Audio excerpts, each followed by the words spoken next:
Welcome back to my channel. Sagutin muna natin ang tanong na ito. Affiliate daw po ako. What's next po? Siyempre, maghahanap tayo ng ibibenta. Pumunta na sa Shopee.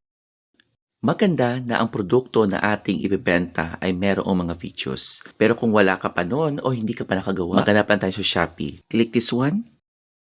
Storage box organizer na perfect din lagayan ng mga biscuits ni baby. Yes, mga Kung mare, bet dahil mong video napaka-function. ito, click the share and then save. Dahil madadownload mo na ang video ito at pwede mo i-share sa iyong reels o videos sa iyong mga social media accounts. Tapos i-click lamang iyan dahil madadirect ka na sa shop na gusto mong i-share.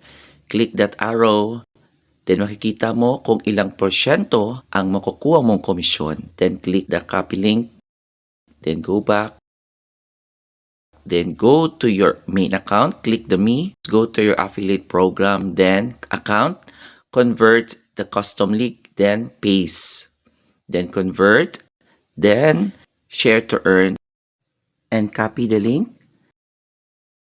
Then go to your My Collection,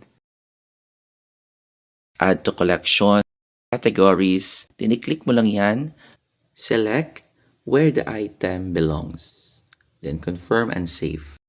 Then pagkatapos, pumunta ka lang sa iyong Facebook account. So make sure na maganda ang video na nakuha mo. Click reel, pero siguraduhin ang video na save mo ay kapareho ng iyong ibinibenta.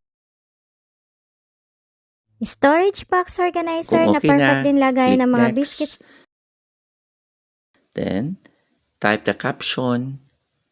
Nasa comment section yung link.